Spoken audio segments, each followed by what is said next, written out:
the Raw Boxing TV studios. Your host, Ranger. Information may cause headaches to hates or bias casual fans. Well, I'm talking to you the way I want to talk to you. The host that gives you facts with very little feelings. From the city of the greatest of all time, Muhammad Ali, the man who floats like a butterfly and stings like a bee. I'm going to show you how great I am. Louisville, Kentucky. It's showtime. What's going on, people? Welcome once again to Raw Boxing TV. Tonight in the house, Quiqueya la Bella y la Isla del Caimán get together. None other than Mr. Moonshine himself. What is going on, brother? Chilling, pero tú no lo dijiste bien. Moonshine, a.k.a. El Adobo, a.k.a. El Sazón de the YTBC, baby. But that's when you're here to correct me, brother. That's when you're here to correct me. Yeah, that's the new year. That's the new year stuff now. Hey, man, it is what it is. Obviously, guys, there's been a little bit of change of plans. We was expecting to have an undefeated fighter here tonight. Obviously, this fighter get things to pop up. He sent me this message here, apologizing that he's not going to be able to make it. We will reschedule it. I'm grinding to bring you guys the name, but you know, it is what it is. Our schedule is not this fighter's schedule. Our lifestyle is not this fighter's lifestyle. And so in the meantime, we just got to adjust and keep the grind and bring in the content to you guys so that you guys may enjoy it as boxing fan. Talk to me, man. This weekend, brother, is if you're a true boxing fan, you cannot be disappointed with this weekend, man. Hell no.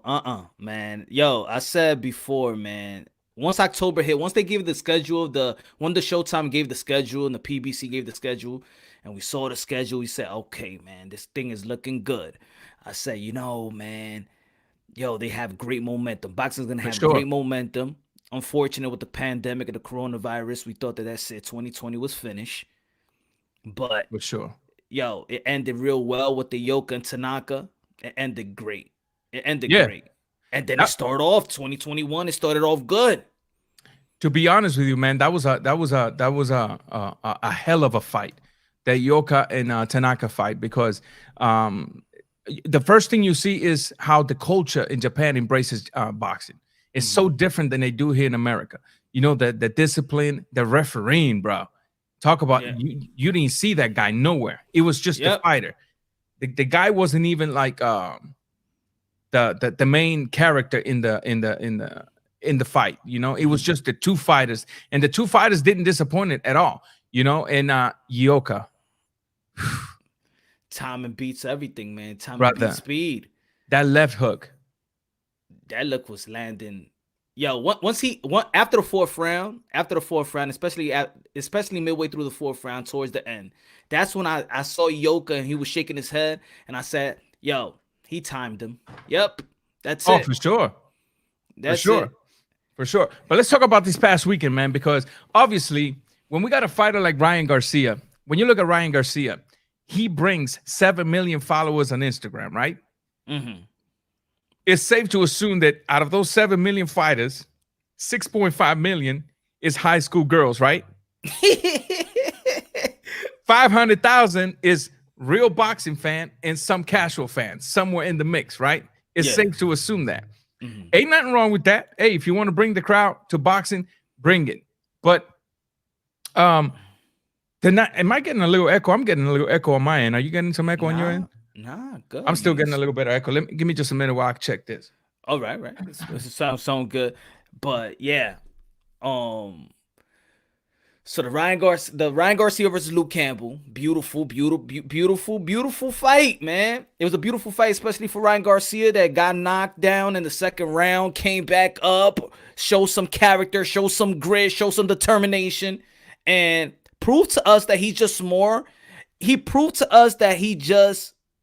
than just winning the big fight. Something that we expected from Ryan Garcia, and I think we expected.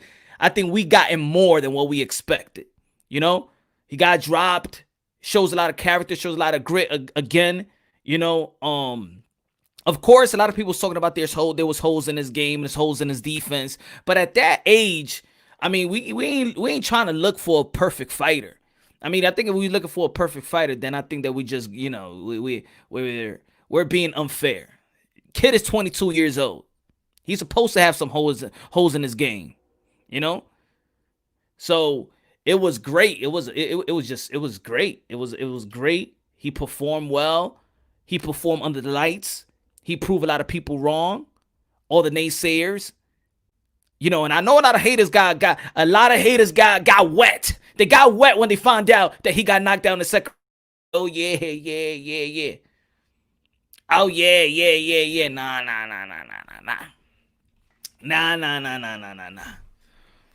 But it was a good night of boxing. It was a good night of boxing. 2021 started off real good.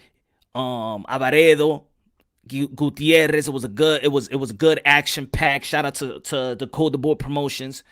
It was good. Who else, man? Avaredo, the twin, also, man. That was a good fight, man. The dude was hungry. It was just all action pack. All action pack. But ¿a dónde te fuiste, señor? Man, I'm here. Hold on. Me dejaste solo aquí. You was like Tom Hanks in Castaway, and I was like, Wilson. Can you hear me? I hear you good. You good? You hear me? I can hear you. Can you hear me? Great. You're perfect. Bro, I don't know what's going on with this thing. Oh, now it looks like the mic. The mic is on. Probably the mic. Technology. Let me grab another set of headphones. Hold on. So you got to go back to Best Buy. Sunday. But yo, it was a great night of boxing. Started off the year off 2021. Ryan Garcia sets the tone. Sean Garcia also was fighting in the undercard. A lot of people thought it was shaky. A lot of people thought that was a gift that they gave him. Yeah. You thought it was a gift? Not for me. Oh, now I can't hear you. Nah.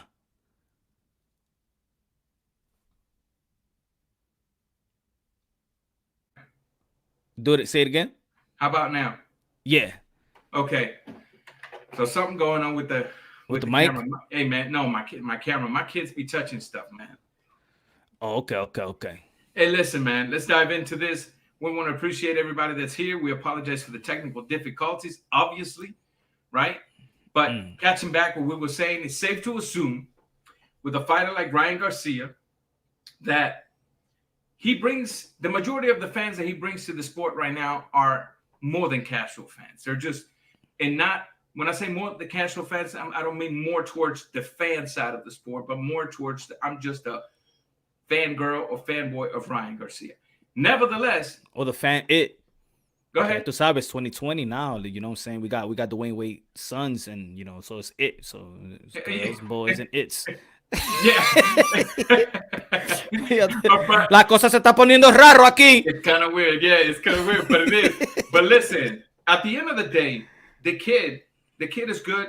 We just have to remember as boxing analysts, I'm having a hard time understanding that when I make a comment about Ryan Garcia, I better be ready for everything, because you better be it ready. doesn't matter what you say about the boy. You could be saying some good things, but if you say something minute that is bad, boy, hell's gonna break loose on you.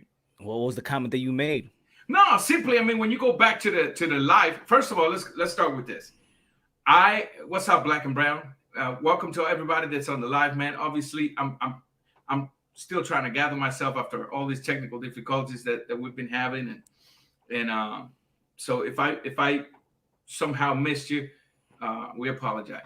So basically, through the live, I did a live watch party, you know, and I'm being as unbiased as possible. I'm picking Luke Campbell to win just because of the experience. He was doing what I thought. 2 lives ago, we were talking about Ryan's chin being on the air, that a good boxer can see that and take advantage of it. You saw it in the second round. Like he did, yeah. Right? You saw it in the second round. Then you seen Luke Campbell take a step back, but even while taking a step back, while showing like not having that spirit of a go-getter, you still saw him. If you watch the fight closely, you still see him landing throughout, even to the round that he gets knocked down. So obviously, other people are saying that now I'm somehow some sort of a hater, which is fine. I invite those kind of comments. It's free to make their own opinions. But man, let me ask you a question. When it comes to Ryan Garcia, talk to me. What do you see in the kid? What should we expect from him? And we should really talk about what you were saying today. Yo, Oscar De La Hoya. Can I? Oscar De La Hoya. It's. Yo, he got the Mr. Pinocchio of the day. Let me tell you something. This is what Oscar De La Hoya does. That's Oscar De La Hoya right there. Cocaine's a hell of a drug, brother. God damn, man. For real. Hey, but there's some good cocaine también. hey, I'm gonna stay away from that, brother. I'm gonna stay away from there's that. a puré and then there's something else in the Bronx and they got some shit. But nah. Talk to me, Ryan Garcia. Yeah.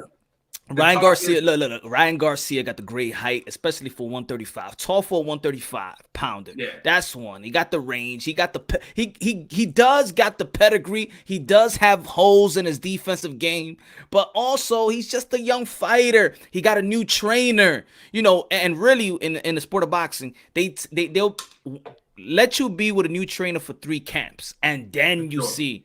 After 3 camps, but it's not so. Look, he's in there with a guy that had the pedigree like Luke Campbell. He's an Olympian, gold medalist. Yeah, so I think that I think because we're living post Mayweather era that we're looking for a perfect fighter. So every time we're like, oh, we ain't gonna be like we live in this type of era where we like, oh, it's not like back in the days. It's not like back. So we keep on looking back instead of looking what's in front of us, and especially the age. And look, Teofimo Lopez, I said, set the tone. He set the tone. So now we looking at other fighters to fight certain competitions, and now a guy did something great. So now we want to see Ryan Garcia do something great as well. But this was a step up for Ryan. This was his best fight. So I do see a lot of growth. I do see the Eddie Reynoso. You got Canelo. You got Oscar De La Hoya. You got Bernard Hopkins in his. You got a bunch of Mr. Miyagi's in his ear. And if you take it, grasp all the information, and do what you got to do in the gym, and actually, do whatever you learn and come into the ring and fight night and execute all the game plans and all the things that's been taught to you. I think so. I mean, he got good power. He got good, decent power, and it's still growing. You could tell his last 3 opponents. His opponent is growing. It's not like the likes of Devin Haney and Shakur Stevenson. So we're still questioning their power coming along. But Ryan Garcia's power, his speed was there. I think it's hard to critique so much because he's still young. So imagine when he's 25. For sure. And that's the whole thing here. Right now, Ryan Garcia, when you look at what the kid did yesterday, okay, maybe he hasn't fought the top guy in the division. Fine. But would you look at when you look at his last opponent to the opponent that he had in front of him last night, that's a big jump in quality, right? And he was promising throughout the entire camp, don't blink, because I'm going to get him out of there, right? I think he kind of overlooked Luke a little bit because he thought it was going to be just a walk in the park. Because let's face it, Luke did have the mistakes that fit right into Ryan Garcia's attributes. Like when Luke likes to shoot that the left hand, he drops that right hand. Well, what happens when you're a southpaw against the orthodox that has a killer left hook and you drop in your right hand? Mm-hmm. You open yourself to get countered with that left hand from Ryan Garcia. Yeah. But we also knew that Ryan Garcia has this thing that I don't know if Reynoso hasn't seen it. I don't know if it's a bad habit that they need to work on. That chin up in the air, bro. And last night he got dropped, but I got to be real with you. He got dropped and he answered like a champ. He got up and he didn't run away. He got up and he stayed there in front of the guy. And he came to work. You know what I mean? He came to work. He did his thing. He applied pressure. He took advantage of the fact that Luke Campbell was not a go-getter. But usually when you see a fighter that wants it and they drop their opponent, they go after it like a dog on a stake. Like it's no second chance. Even if they can't drop it, they at least apply the pressure to see let me see if I can actually get him out of there. That's not what Luke Campbell did last night. So Ryan was able to stand in front of him and at the same time put some work in. A lot of it was missing, landing on the gloves, but Luke Campbell and Ryan was nevertheless giving us a good fight. A lot of people want to already put Ryan up there in the mix with the big dogs, right? So you already hear the whole, this is normal in boxing nowadays, of course. You already hear the, the Tank Davids, the David Haney. Unfortunately, Teofimo Lopez was not mentioned last night. No, only one Sergio Mora. Por fin.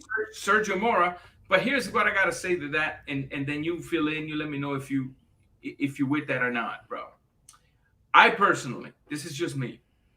Until Ryan Garcia corrects his chin issues, I don't want him in there versus Tank. Now, I'm not saying Tank's gonna beat him. I'm not saying Tank can knock him out. For all you know, he goes in there, and even with that mistake of leaving his chin out, he might blast Tank out of the water. But it's better to have precaution because Tank has shown to be somewhat of a power puncher. Tank has shown to be somewhat of a smart boxer from time to time. So in boxing, all it takes is once. Yeah. All it takes is one. So is Ryan, in your opinion, ready for a Tank David? I think he's ready for a Tank Davis because we know that he's not gonna go straight from this fight having nothing to learn from. I think this is a great fight you can learn from. I mean, this is the perfect fight that you can learn from. Also, that he could learn from the mistakes that he made was that he got in there with a top 10 southpaw, which Tank is a southpaw as well. So that's good right there. He got the southpaw. He could take a lot of things from this fight and go back into the drawing board and add some more tools in the toolbox or sharpen up some tools. And that's just another training camp with the likes of Reynoso and the Canelo Alvarez and the sparring partners they're going to bring together. So we got to remember the next training camp. So I think that's going to be good. I think he's ready for Tank. Tank is smaller than him. The left hook is right there. It's lined up. Tank's height is lined up to Ryan Garcia's left hook. For sure. So he's quick on the jab. I think he should feint more. I think Sean Garcia actually feints more than his big brother, Ryan Garcia. I think he should feint more. And to be honest, looking at the last fight, I was like, I want to see some more wrinkles of Ryan Garcia. I know he got a jab, 1-2, and then left hook. We need more. It's going to take more than the left hook to the head to beat Luke Campbell. It was a left hook, but if you could see, Luke Campbell was prepared for left hooks. The thing that he actually blocked, thinking that the left hook was gonna come to his head, and he adjusted.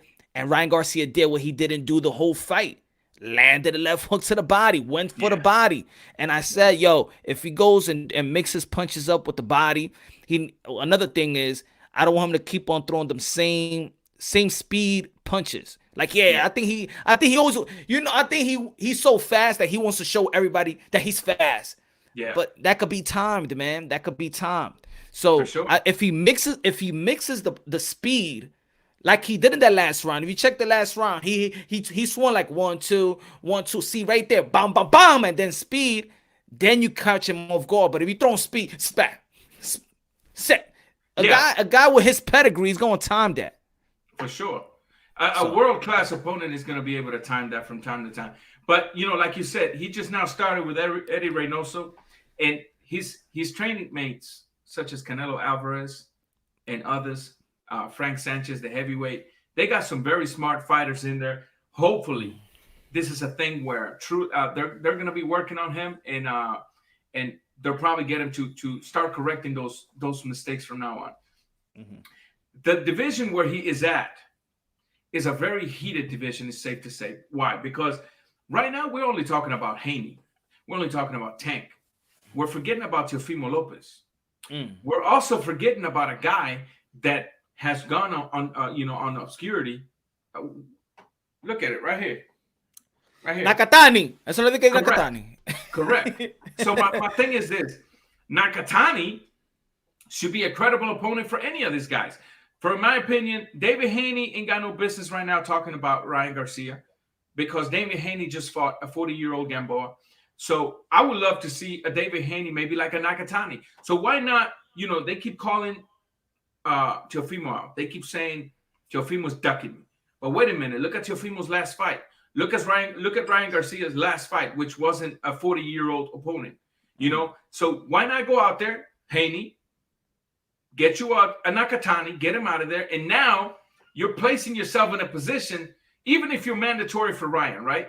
You're placing yourself in a position where people is going to start going like, wait a minute, this guy obliterated Nakatani. So now Ryan and Teofimo is going to have to come up to the drawing board, and they need to really start talking about David Haney.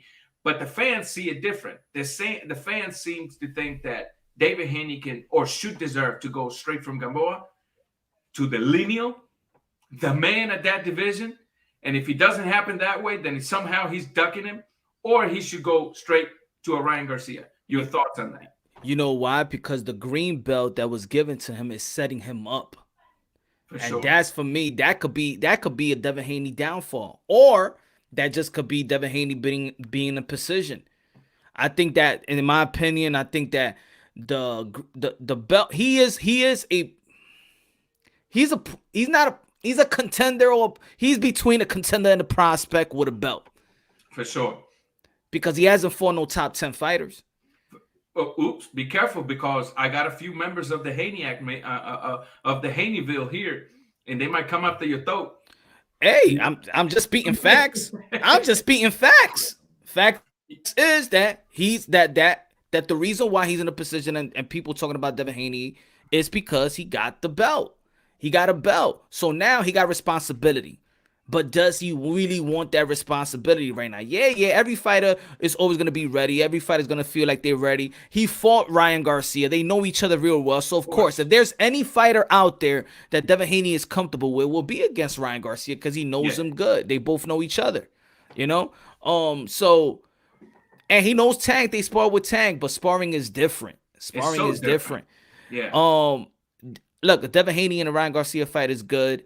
I think these fighters are ready for each other.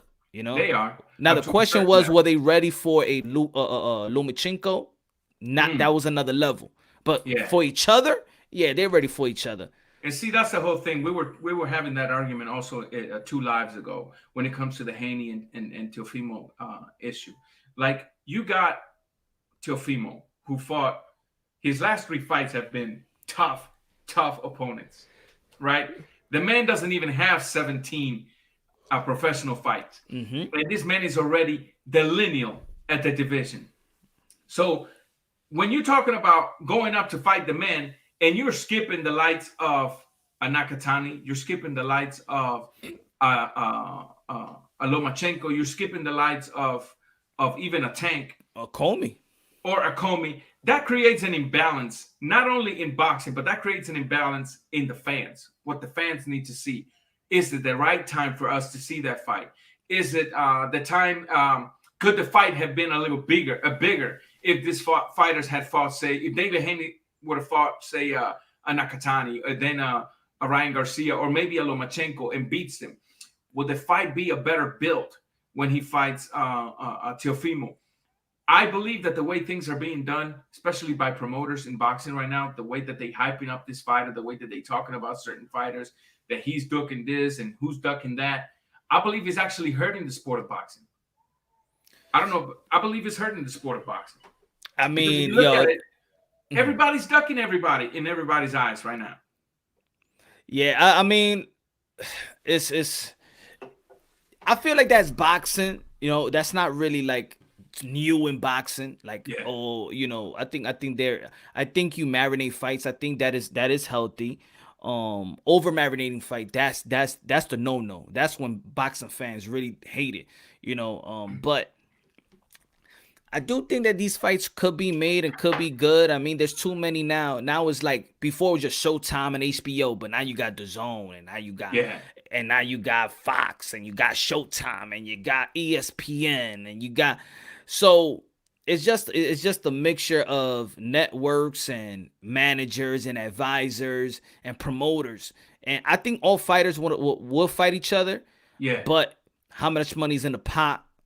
For sure. especially around this time, crossover promotion. Is it a smart thing to do a crossover promotion when it's smart to do it with Wilder and Fury because they got the name, so there's gonna be enough money, even the hands in a cookie jar that we don't know is gonna be making. But sure. A Devin and a Ryan, how much money they could be? Well, that's the same DAZN. But let's say a Devin and Tio. Yeah. I mean, if we thinking business wise, the other people around, are they gonna make enough money? Yeah. Yeah, because everybody wants to put their hand in there and get a little bit of money themselves. Yes. Is it the right time for that fight? No, I don't think so. Money wise is not the right time for that fight. So I mean, it's kind of crazy the way things are going down. But last night, in your opinion, did Ryan Garcia answer any question? To me, he didn't answer questions. But to you, did he answer any questions? I think he answered questions. You did? I didn't have no questions for him.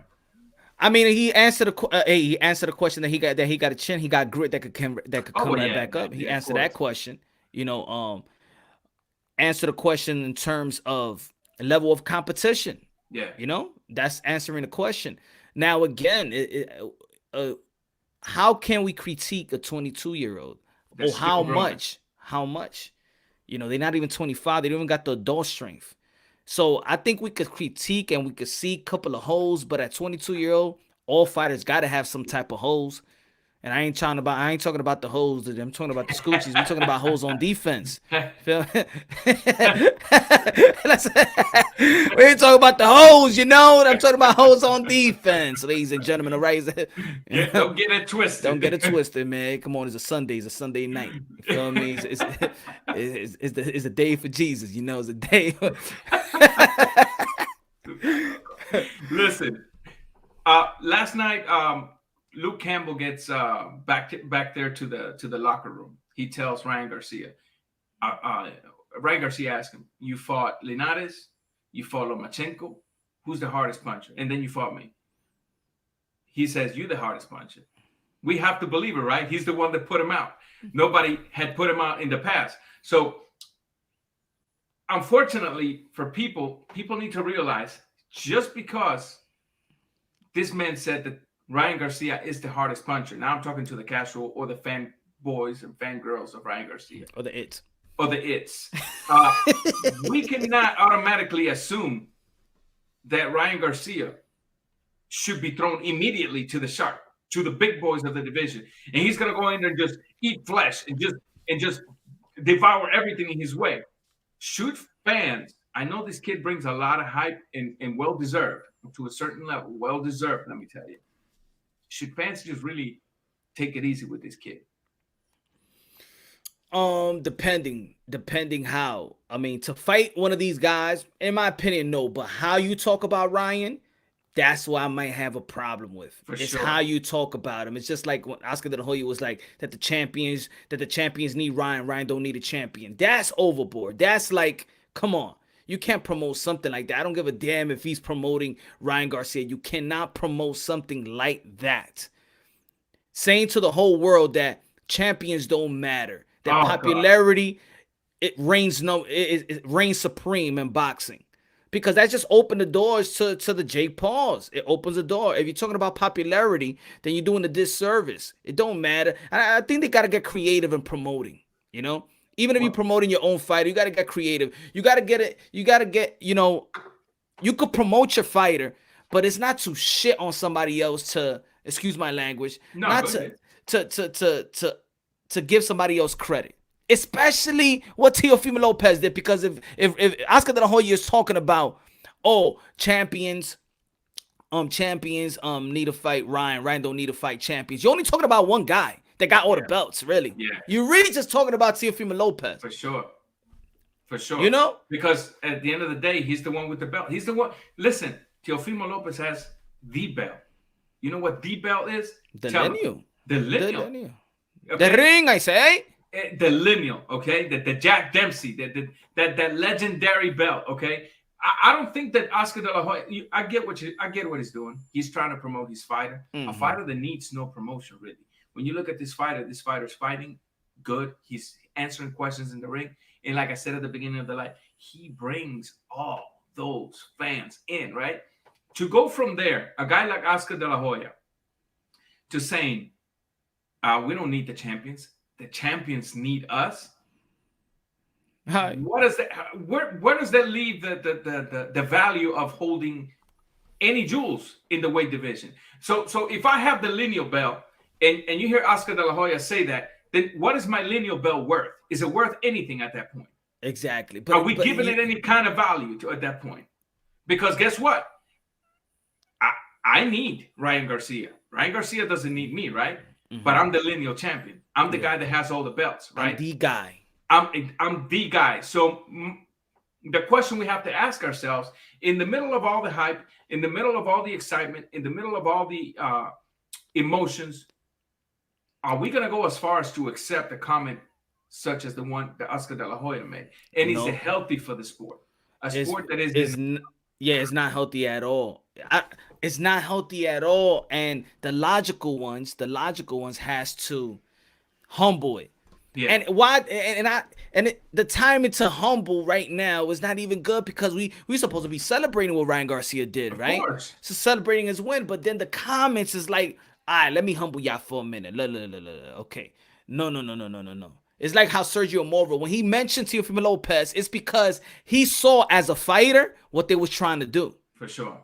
If anybody go look at when Sergio Mora mentioned Teofimo Lopez, he said it. Hey guys, let's not forget Teofimo Lopez is the man in 135. And then the guy goes, oh yeah, Teofimo Lopez. Like, yo, what? Like, because Sergio Mora actually saw what they was trying to do. Oh, of course. They was trying to snub it, like nah. He's saying, nah, I ain't gonna let that happen. Look, he's number one, guys. For sure. But I think it does a disservice. I could expect that from Bob Arum.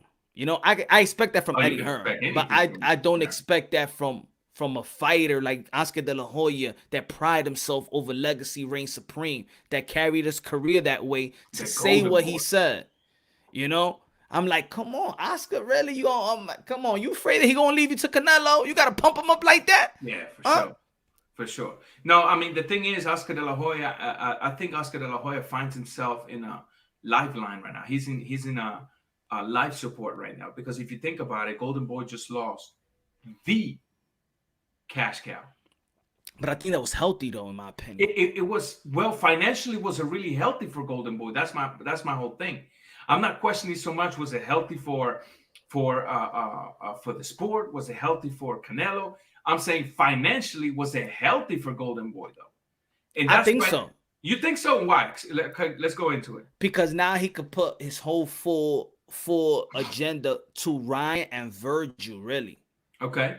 Because think about it. Yeah, think about it. At what age did Floyd Mayweather leave Top Rank?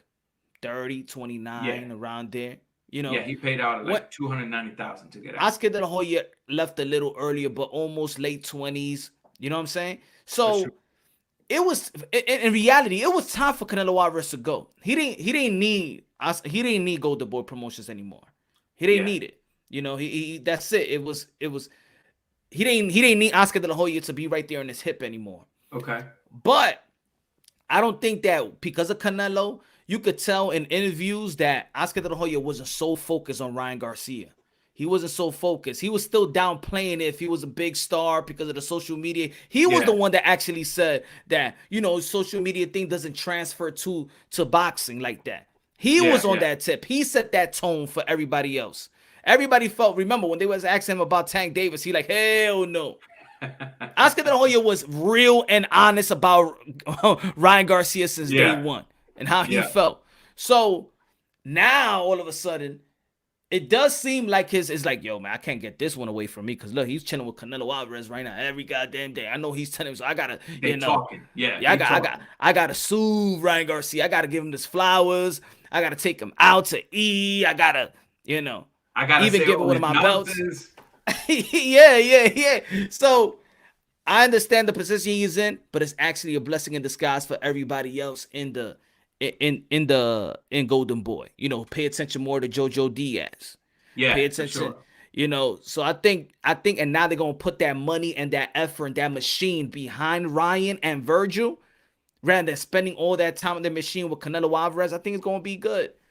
Well, it makes sense. It makes sense because at the end of the day, he did what it took to keep Ryan, because let's remember, Ryan was on his way out too. He was on his way out. Give him that He was on extension. he- Hey, he- papi, he mira was- here, mira here, no te vayas, no así, no te vayas. Come on. Vamos a negociar un poquito. Hey, Golden Boy, look who I made. Look who I made. You're gonna For be a sure. big star. For sure. Last night, man, I got to tell you something. I was watching that fight. I was watching Luke Campbell. I was watching Ryan Garcia. I got to be real with you. I know 98% of the people listening right now, and including you, might not even agree with what I'm about to say. What at the time of the stoppage, I had Luke Campbell up. Oh, I had him up. Let me see. Matter of fact, I got the score right here. Hold on. Talk to me. Let me see. I got the score right here. I gave Luke. And I guess that's what people are calling me a hater. But that's the fact that they got to realize is when I'm looking at a boxing match, when I'm judging a boxing match, I'm not judging flurries that land on gloves. I'm looking for that precise shot, you know. And Ryan with the speed last night, he did his thing, but a lot of it was glove landing. Talk to me. I've actually counted the score. I only had Campbell winning 2 rounds. The second round, and the 4th round. Oh, look, no, and I had a swing round, so you could give him the you could give him the 2nd, 3rd, and 4th round. I had when the fight ended, I had Campbell up by 1 point, and that was basically because obviously the knock. But see, the fight could have ended 2 rounds previous, right? Right at the end when he catches Luke with that. It was an end. It wasn't an end. But that round right there didn't necessarily go at a 10-8 round, even though that it could have. Which one? The knockdown? No, at the end, I believe it was the 4th round when he 4th or 5th round when he catches Luke right at the end of the round with that left hook. Yeah. He turned him around. Yeah, turned him around and a lot of people giving that round 10-8. That's not a 10-8 round. That's still a 10-9 round. You know, and that's the reason. To me, I still had. Let's see what people are saying. Let me see what people are talking about here. Yeah, I had 57-56. I had 57-56. Ryan Garcia. I had it the other way around. Could be. Could be because I'm counting it without that swing round. Because a swing round, the 3rd, I give it a swing round, the 3rd round. So if you give it to Campbell, then yeah. It could be 57-50. Yeah, 56. I had but nevertheless, don't get it wrong. Ryan Garcia was starting to come up. He was starting to dominate the fight because if you look at the fight, Luke Campbell started slowed down a little bit, right? Mm-hmm. And Luke Campbell, for some reason, was on his back foot the whole time. He wasn't doing bad on his back foot, but a fight like last night's, it takes a lot more to win it. You can't just backpedal the entire fight and expect to win a fight with a fighter that you have in front of you that is hungry. Because these young kids are hungry. When you look at Ryan Garcia, without bringing some emotionalism into the argument, that's a kid that has experienced somebody just buying his mom's house and showing up and saying, "I just bought your mom. I just bought this house. I'll give you $3,000 for the keys. You guys got a month to leave." So you know all that has to play into effect. Ryan Garcia is hungry, and Luke Campbell has to know when he's fighting Ryan Garcia that kid is pushing forward to reach greatness and to stay great, right? And when you look at Luke Campbell last night, yeah, I got the knockdown. Now I'm happy. Let me sort of flow through the entire fight. And in my opinion, my humble opinion, had Luke Campbell gone for it, I'm not saying he would have won. I think he would have done a lot better because it was as if he went for it. You know what I mean? He didn't have that eye of the tiger to go after Ryan. Yeah, and the killer instinct. Yeah. So I mean, I don't know, man. It's yes, Ryan won. Great, beautiful victories, beautiful knock. Actually, my favorite knockouts are body shots.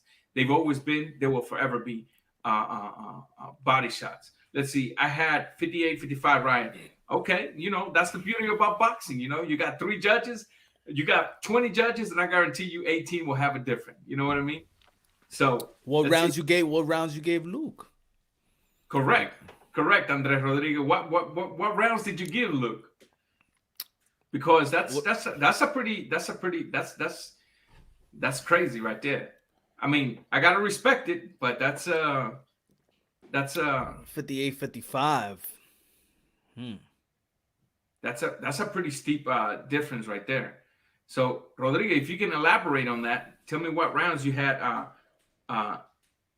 So he just gave him the second round. That's it. That's all you gave him. The second round. Wow, come on, my brother. Canos Locos por Puerto Rico in the house. Let me see. I feel you, Major Key, but okay, they going back and forward there. They going back and forward there. Let's see here, because I don't want to forget about some of the people here. Guys, I don't know if you guys are just now coming in. We're pretty much had to improvise at the last minute. The fighter had to cancel on me. Had some issues come up with his daughters, and that's understandable, you know. And so we're talking right now, pretty much. We're flying by the seat of our pants. Oh, I didn't watch all of the undercards, but the Venezuelan fighter with the Nicaraguan. That was a good fight. That was a hell of a fight. That was a good Gutierrez. What made me kind of sad about that fight, though, to be honest with you, they were saying something about being the last chance for the Nicaraguan fight. Alvarado. The Alvarado, the twin brother. Yeah. And so it was kind of like you either win or you're done. And unfortunately, he didn't get it. They tried, but you could tell by the judge they tried, but they couldn't. Think about it, all judges gave Gutierrez 113, 112. So if he would have never knocked him down in the last round, he would have won that fight. I had a 115, 110 Gutierrez. All judges had a 113, 112, meaning he had it in the bag. It was that round, and he got knocked down. D-Style, can you hear my mic now? Damn. That mic just got fixed. Real quick. No, that's good. Now you official. Now you not even Best Buy. You Family Dollar, the 99-cent store. What's the technology store? BMH. That's do they still got Wiz at the East Coast? Wiz? Yeah, the Wiz? Man. Yeah, I just named Woolworth también. Oh, for real? You talking about nobody beat the Wiz? Yeah. Damn, I mean, you talking about the early 90s. Son. Yeah, I mean, that's when I lived in the East Coast, like the 90s. You know? You know they don't got nothing like that no more. Look like, look like he went to jail saying, come right back out. Yo, you know where the Wiz at? Hey, bro. He said some 1989 top of shit. Hey, man. Hey, I moved to Kentucky, man. I moved to Kentucky, you know. Imagine you would have came right back to the East Coast and be like, yeah, I'm just trying to find the Wiz. Be like, what the hell are you talking about? People be looking at me all weird and stuff. I said, yeah, you must have been locked up for a while. Listen, looking towards the future, man. Looking towards the future. Obviously, this division it's kind of heated right now. What should be the next move for Ryan Garcia, in your opinion? For real? Devin Haney. Okay. Because, so like David Haney because of the hype, or David Haney because they've both reached a spot to where now they got to link up? Exactly. I mean, he fought for the interim WBC. Why are you gonna fight for the interim WBC if you ain't gonna go after Devin Haney? Okay, and that's what I mean. Where they strategic, like what they're saying is that I want Tank. Fuck Devin Haney. I don't give a damn about mandatory. So you don't give a damn if you mandatory. You don't care about even calling out Teofimo Lopez for all the belts. And that's that right there that got me a little kind of. He got the killer instinct. Yeah, he want to fight, but you're pumping to go for the money fight. Yeah. Rather than legacy. Yeah. That's where I'm like kind of like, all right, I don't know where Ryan mine is at. I don't know who's nurturing that type of mindset. Maybe, and that's what I mean. Like, go to board promotion. He like, no, Oscar, I want Tank. And Oscar saying like, man, Not yet. Devin Haney, he got pillow fist, man. Just go Yeah, after this, I got bro. some heat last night for saying that Ryan is ready for a Haney, but not ready for a Tank. Right? I got some heat last night because there a lot of people are under the assumption, well, Tank took Gamboa to the 12th round, and then he fought a pillow fisted Leo Santa Cruz and knocked him out because he moved up to weight division. Now, don't get me wrong. All those are credible and logical and fair assessments. But at the end of the day, the power cannot be questioned from Tank's hands. You cannot question the fact that Tank has power. And when you put the fact that Ryan fights with that chin like that, which people in the live will tell you, this ain't a new thing. I've been talking about this. That chin up in the air, to me, it's a big no-no. To me, that chin up in the air has to drop, right? When you have a Tank, speed, reflex, right? Counter punches really well. And you have a fighter, regardless of the height. In boxing, only takes is one. Ryan Garcia, in my opinion, only based on the fact that his chin is still up, only based on the fact that there's a couple of defensive holds I would love to see him correct, to me, should not go up there against a Tank. Haney makes sense. Haney is a pure boxer, hasn't shown to have a lot of power. Ryan can go out there, apply some pressure, invite himself getting hit because he knows there isn't a lot of power, just to be able to land some hard punches on David Haney. It might make for an interesting fight. Who knows, I understand exactly what you're saying about Tank, but another thing about Tank is he stays in line to be hit. And For sure. And it's not even staying in line to be hit. The dude looks like he likes to be hit, so he could impose his will on you.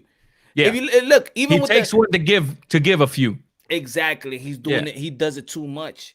Yeah. You know this Tank is a little punch drunk. You know that, right? Yeah. And well, not only that, he ain't right up here in the head. He ain't right up here in the head because the thing of the matter is, when you have a fighter like Tank and he possesses the attributes that he possesses, why in the hell will you stand there to just get slapped around, just to be able to, when you can simply use your upper body movement and deliver the counterpunch? Some people call it, he got fortitude. You know what I mean? But to me, in boxing, he got an exciting style. He got an exciting style. Sure. Like if people be like, that Mexican style, he's that type of guy that, he's gonna bang. He's gonna bang. So, but if we're gonna talk about Ryan Garcia and his head out there, Gervonta Tank Davis got his head out there too. You got to see the thing. He just don't look like a giraffe. He doesn't look tall and shit like that. We don't see it in him, but he's lined up to get hit. And Ryan Garcia is a gym rat. If they could talk about all that sparring stuff they're talking about, that's 16, probably 20-ounce gloves with headgear. Let's see what happens with 8-ounce gloves. People want to elaborate too much on sparring. Oh, did you see such and such made him quit and spar? People, it's just sparring. Okay? Exactly. What makes you think that when they were sparring, one was in shape and the other one wasn't?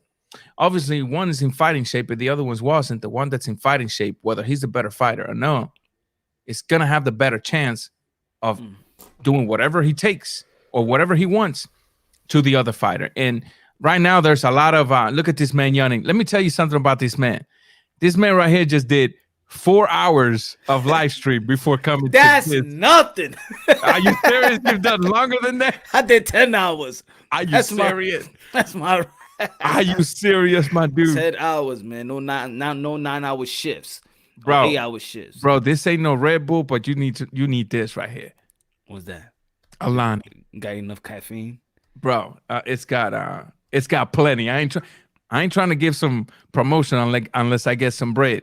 Unless I get some. Let's move on to the comments. Promotions up. Raw Boxing. Hey, hit me up. rawboxingtv@gmail.com. That's my email, and we'll get into that. Let's see. Andres Gutierrez. Gutierrez's mother passed away just a few days ago. Mm-hmm. He went there with you talk about the Venezuelan fighter. Yes. They were talking about that. Hey, he put on a good show, man. And he has positioned himself now as a pretty credible opponent. He's got a strap around his waist now. But let's work him a little more. Let's not take that strap away from him by throwing him in there with with the top dogs just yet. Yo, how about Devin Haney and Javier Fortuna? Fortuna, el Dominicano. Fortuna doesn't get the credit he deserves, in my opinion. Fortuna does not get the credit he deserves, but I think people still dwell on that fight that they felt like he quit. For was it the Robert Easter one? I don't think I watched that. I don't think I've watched that fight because I how long ago was that fight? Because I just came back to boxing this year after a 6-year break. What happened? What was the fight? What's the 6-year break? Oh, dude, I had to decompress, homie. If you go back so I started in 2008 at the YTBC, and I had another channel called Acuba 09. Mm-hmm. So I created a huge following on it. So I felt like the name Acuba 09, back then YouTube used to not let you change the names. Mm-hmm. So I felt that the name Acuba 09 pretty much suppressed my channel and made people think that my content was just for Cuban audience, and it wasn't. Mm-hmm. Right? It was boxing. Boxing is universal. So I closed that channel. I opened Raw Boxing TV, and I created a huge audience as well. But then he got to me, like I was going through a period in my life where I was searching the spiritual aspect of my life. I wanted to get to the spiritual aspect of it. And I said, you know what? This ain't for me. Because what I'm looking for right now, it's not healthy for me to be debating with people online and trying to explain something to somebody who's not going to understand me anyway. The casual fans was not getting what I was saying. I just let it got to me, really. And at the end of the day, I was like, I just need to focus outside of the YTBC, outside of professional. I didn't watch a professional match for 6 years. Damn, it was that toxic. It got to you like that? Disgusting. You can, I got the receipts, bro. You can go back. But here's the deal with me. People always go to two extremes. Okay. Back then, would you agree with me that Canelo was not what he is today? 6 years ago. Common sense, right? Yeah. Mm-hmm. So because I was giving Canelo the level of credit he deserved. Like you're giving Ryan right now. Correct. I was the hater, racist, anti-Mexican, even though I'm married to Mexicans, my kids is Mexican, but this doesn't come from all Mexican followers. I got wonderful Mexican brothers here right now with me. It was coming from the casuals, right? And so if I say something good about Canelo, now I'm a Canelo lover boy. Like there's a channel. Boy. Yeah, I'm a fanboy of Canelo, like Aki is saying. Now if I say something about Garcia, I'm a hater of Garcia. Now it doesn't bother me. I'm a grown man now. I reached what I wanted to reach. What I wanted to reach spiritually, socially, everything. But that's basically what consisted of me going away. And then what brought me back to the sport, man. You got to be a fighter. It was a fight. Deontay Wilder versus Tyson Fury. Okay. The second one. Because I sort of glimpsed at the first one and I said, okay, I saw the highlights. I'm like, it didn't, from what I seen, that shouldn't have been a draw. I went back and looked at the entire fight. And then I was like, dang, this shouldn't have been a draw. In my opinion, I have Fury winning that first fight. That's just my opinion. So when the second fight took place, I was at a men's retreat in the middle of the mountains in Tennessee, just decompressing from city life and everything, right? I still went after it. I looked for a link and I watched the fight. And that's when I was like, I'm coming back to the YTBC. I'm coming back to the YTBC because it's time. It's time. And here I am. Time to set the tone. It's time to set the tone. For real. But, it's a little different now because I'm a little less confrontational.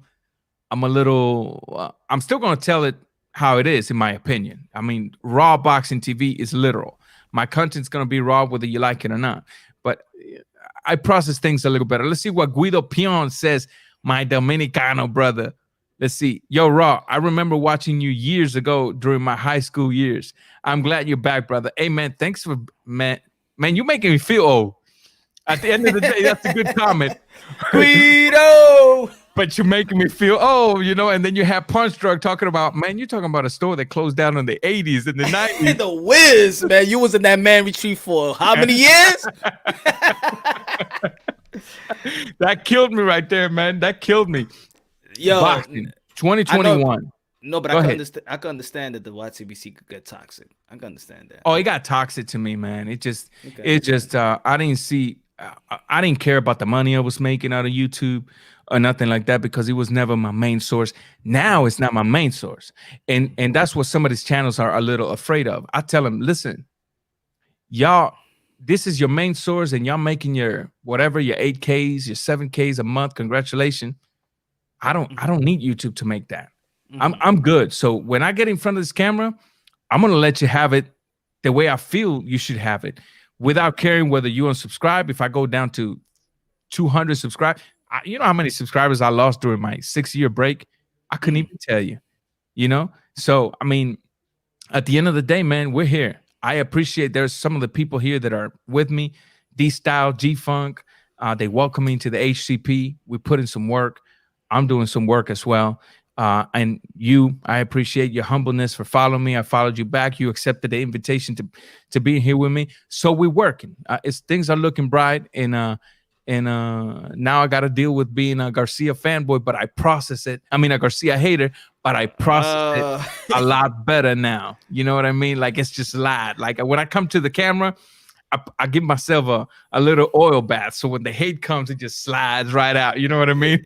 It's certain fighters. It's just like athletes. It's just certain athletes that a lot of people may like feel, but you don't see it. Yeah. Like me, like Earl Spence. I never saw it. Like, you're not into Spence? Yeah, I never saw. He's good. I don't take nothing away from Spence. I just didn't give him the extra credit. Like everybody, him, and everybody's ducking him and this, and I'm like, I don't see it, but lately, he better stay away from Canelo. It's 160. But then it's growing, each and every fight, the way he's stepping up, and I'm like, picking Daniel Garcia, it's a good fight, So he's growing on me, like, all right, little by little.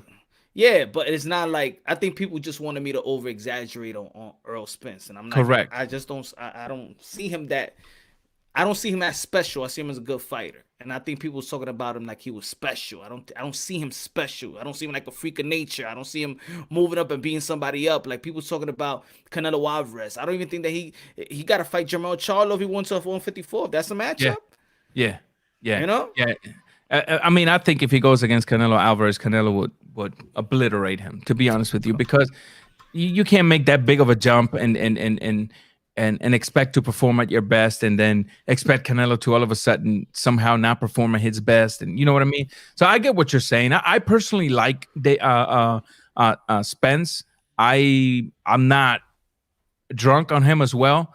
But I do like him. I do think he's a very educated boxer. I like what he did coming back from that accident, for the credit, right? Coming back from the accident, and instead of taking a tune-up, he took a Danny Garcia, which we all know, and he did what he did. But I'm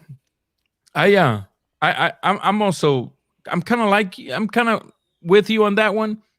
But I do like him a little more than you like him, and that's fair. We all like our different. No, I like him. I'm just not giving him the Jesus. You're not high on him, like super I'm high on him now. Okay. I wasn't high on him.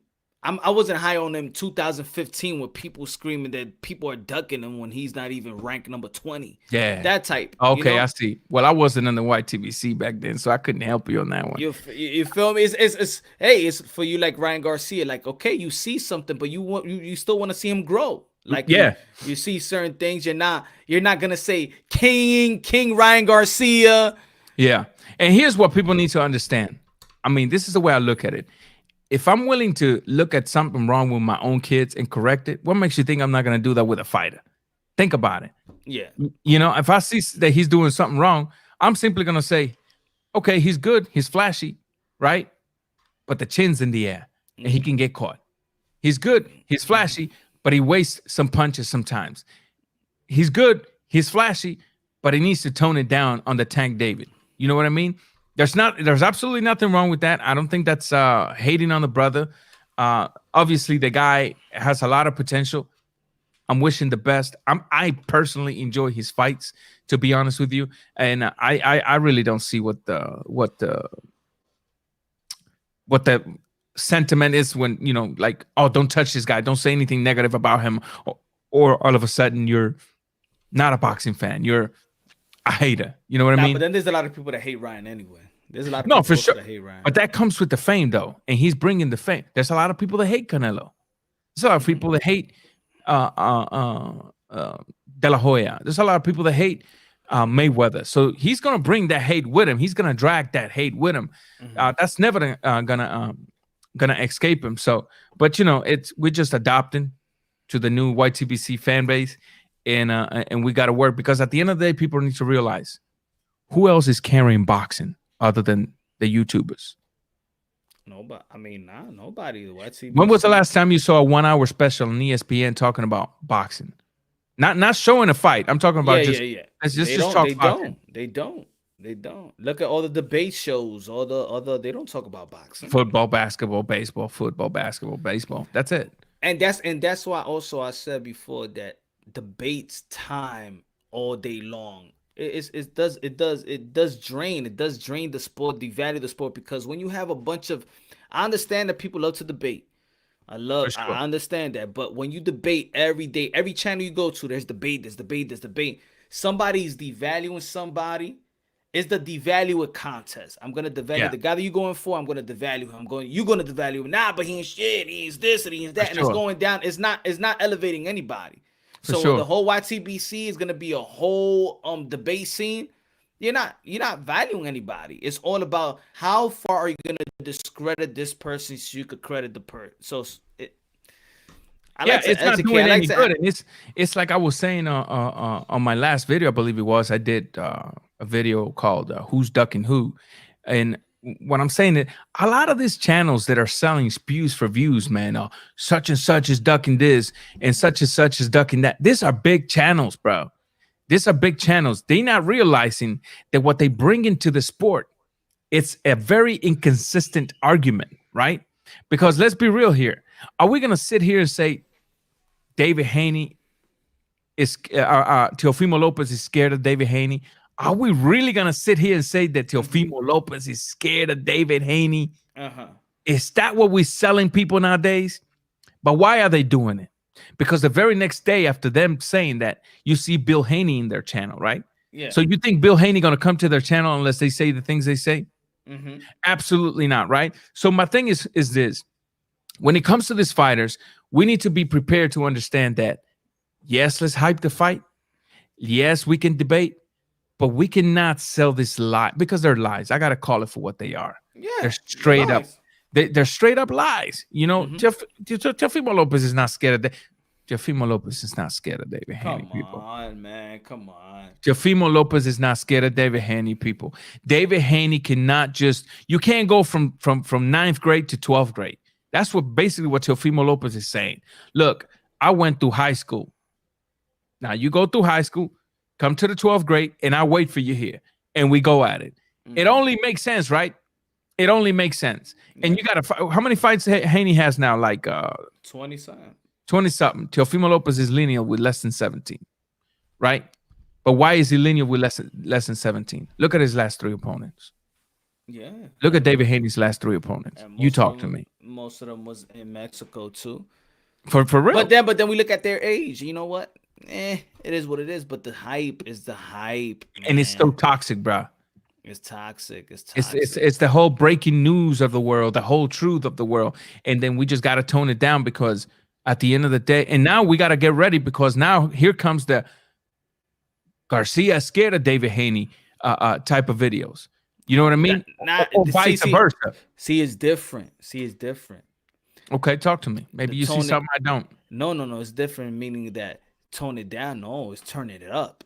See, I'm going to turn it. As far as like I'm gonna turn it up to another level, to the when they want to question, like, yo, what you saying, Punch? That's not true. Oh no, yeah. You feel me? I mean, tone it down in the sense of selling the lies. You see what I'm saying?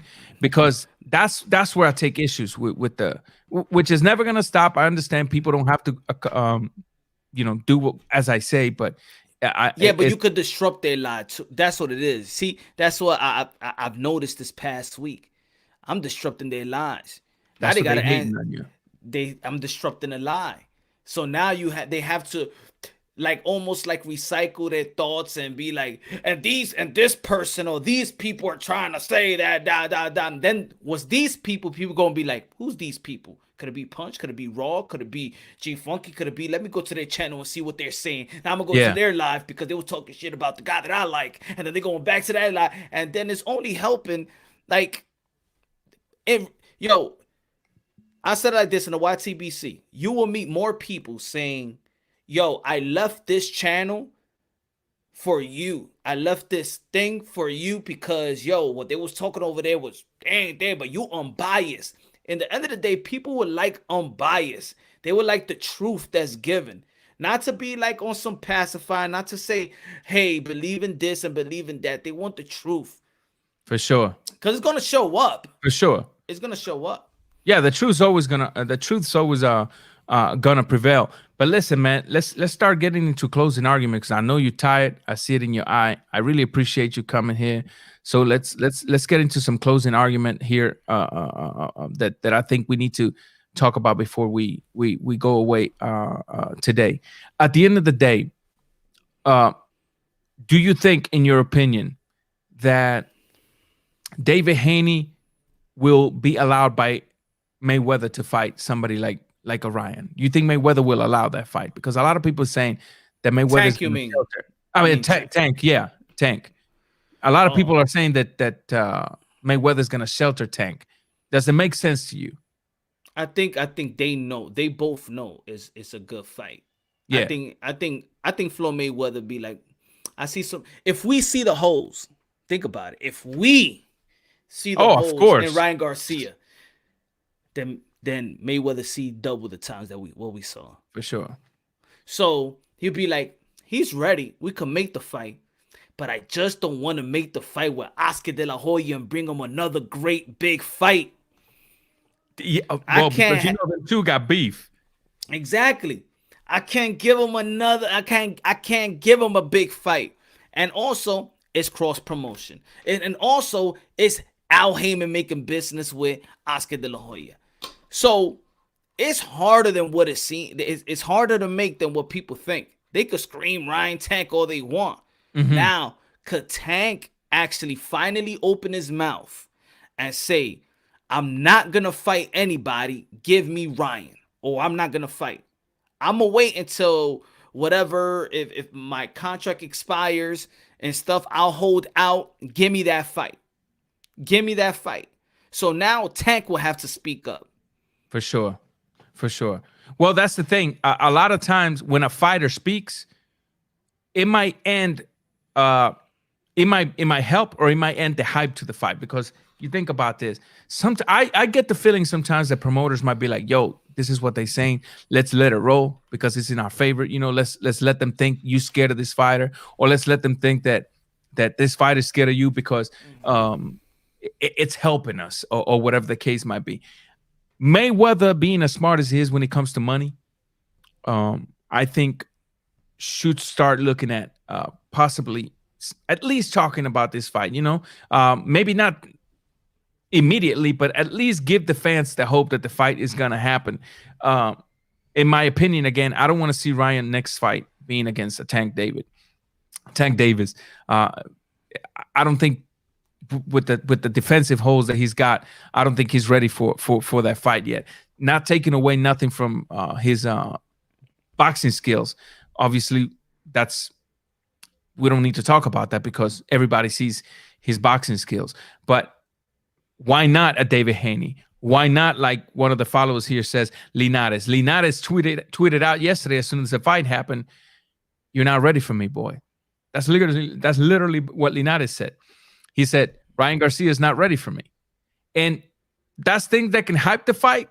Linares, although he's not the guy, he's still a very, I would say Linares is a better opponent than Luke Campbell. Is that safe to say? You know? Probably the same little. I think Linares will go for the kill. You know what I'm saying? That's the difference there. Linares, You know, he would put them Linares punches. He'll put them punches together and throw some combinations to really out. But again, Linares, well, he's been knocked down several times as well. yeah, yeah. And remember, Ryan Garcia is getting. There is more upsides to Ryan Garcia than Linares. There's more upsides than Ryan to Ryan Garcia than a Luke Campbell. He's only 22, so get the kid now. Get the kid now. Because If I was Tank, I'll get him right now. Yeah. Because you're not gonna want this guy when he's 25, 24 years old. When he's got that manpower all fully developed. So you know, get him right now. Get him right now. And he got a young trainer as well. It's not like this guy is massively. He's not as a master trainer. Only because he got Canelo. That doesn't mean get these guys right now. If you want Ryan, get him right now. Yeah, I agree with you. This is the time to get a fighter like that, because if you allow the fight to just go on, let's see, Tank right now is what, almost 30 years old, right? No. Tank is 26 years old. 26. So 2 more years, he'll be 28. Almost 30 years of age. Mm-hmm. You wait 2 more years to fight somebody like Ryan Garcia, and the fight is going to be a little more complicated than it could have been if it happens now. That's just a fact. Because, like you said, the defensive holes are there now. If you wait till they're corrected, then what are you going to use against them? You want to have as much, when you're going to build a statue, you want to have as much material as possible, right? Yeah. So if you're going to fight a fighter, you want him to be as imperfect as possible, so that you may have that material to build your comeback, your fight against him. And I agree with you when it comes to that. So, we'll see what happens. But Ryan got hoes too. I mean, Tank full of hoes. Well, like we were too. talking about it. Tank stays there to get hit. You saw against Leo. Yeah.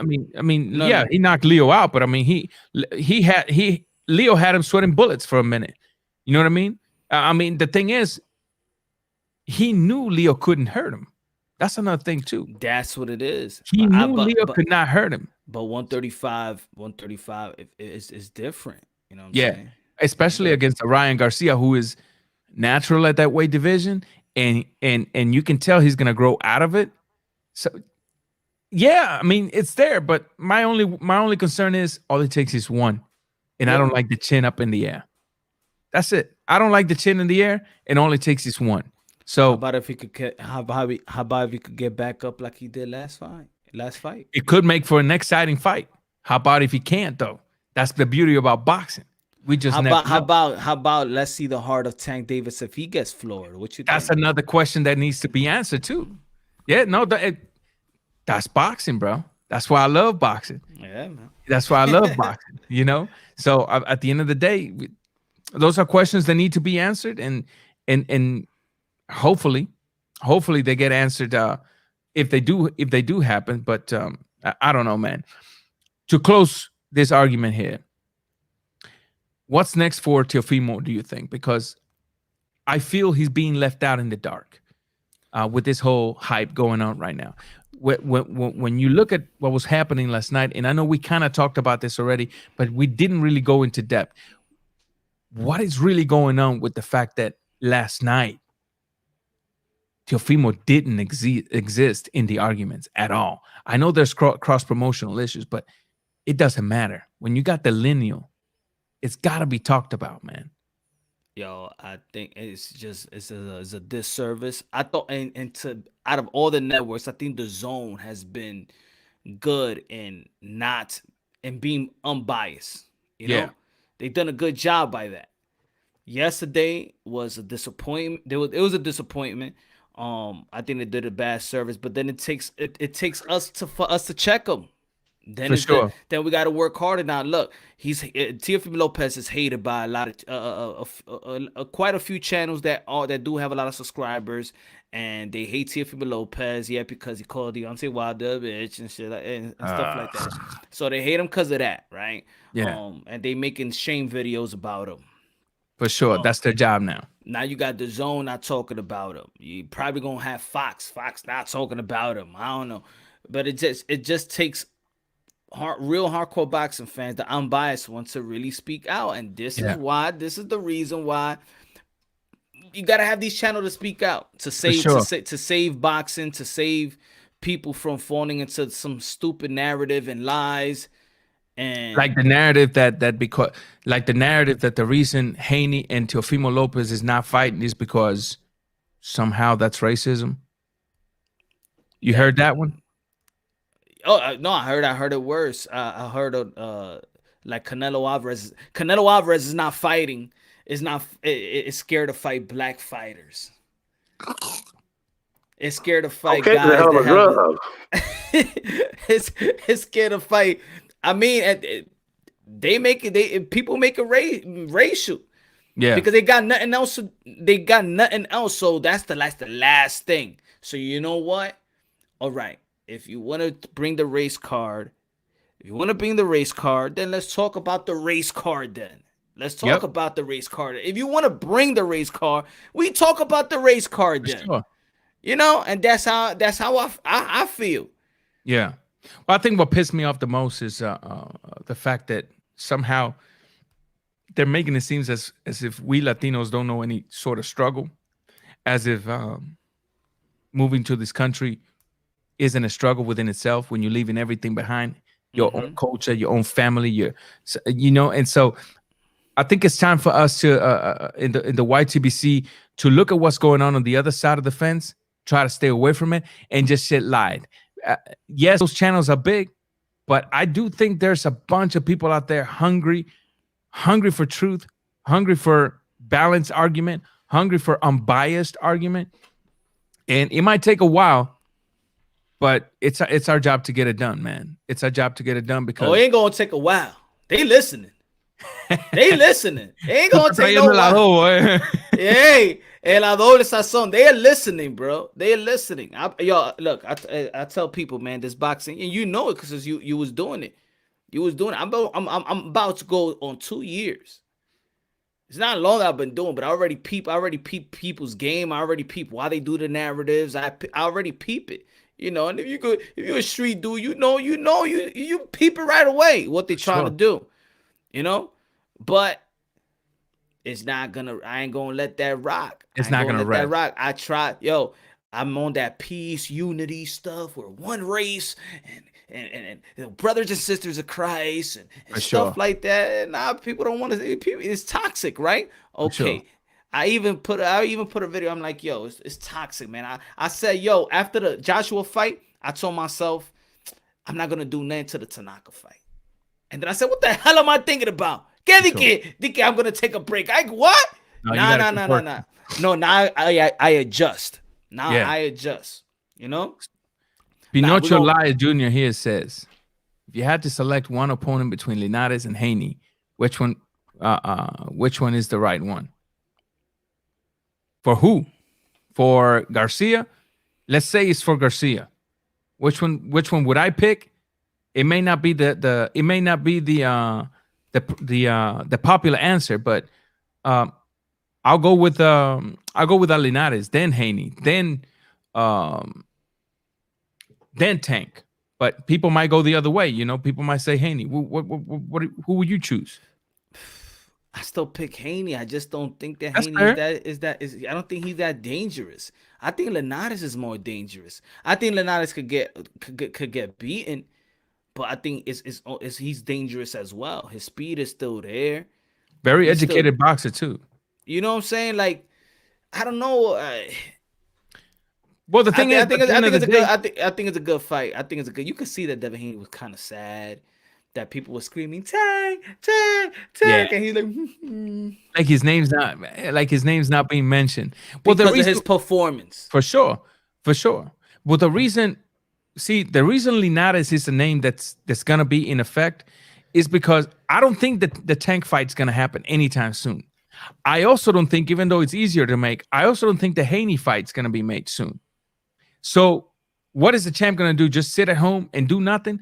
I think Linares is a credible opponent, and Rodriguez is mentioning Nakatani. Nakatani's gonna be left in the dark right now. Nobody's gonna want to pick it. You know they don't want to pick Nakatani. For sure. They gonna keep that boy in Japan for now. People don't. It's not even a pick in the box. They just not gonna want it. They don't want to do no crossover promotion risky, with Tom bro. Brand. It's too risky. It's too risky. Think about it. They're gonna see what Verdejo did and be like, damn, this guy still got back up. I don't want to deal with that. Listen, Nakatani was brought to be fed to Verdejo. Mm-hmm. Okay, and Nakatani said it in the press conference. I'm gonna knock this kid out by the 5th. It happened in the 7th. Nakatani said, I'm knocking him out by the 5th. Right? Verdejo did to Nakatani what nobody had ever done, which is put him down. Not even Teofimo was able to do that, right? This man got up and broke Verdejo's will. Broke him, right? That right there solidified Nakatani as somebody who maybe too much risk for little rewards. Is that a safe way to put it? You know what I mean? I don't think right now Ryan Garcia should. I mean, if you ask me as a boxing fan, yes, fight everybody that's dangerous. I want to see the great fights. But unfortunately, we got to mix the business aspect of the sport. We can't leave that aside because that's what the only one I don't think the only person I think is not cloud chasing is Tio, because he called out a name and he went for that name. He went for that name. He went to the IBF to chase Lomachenko. Yeah. WBC said that, nobody gonna mandate Lomachenko. I forget this tournament they're trying to create. I'm going to the IBF. I'm gonna get that guy. He got him. Yeah, and if I think we lost Ryan Garcia a boy here. He was having some issues. Let's see. I lost you there for a minute. You hear me? Yeah, I hear you now. Oh. I was gonna say that if Ryan wanted Tank, it could be made. It could be made, but also, why you chose the WBA route? That's a good way to put it. I ain't choose the WBA route. You'd be mandated. You'd be mandated to fight Tank. I mean, Ryan Garcia, because he's the regular WBA. So. I think a lot of it is all marination, Sure.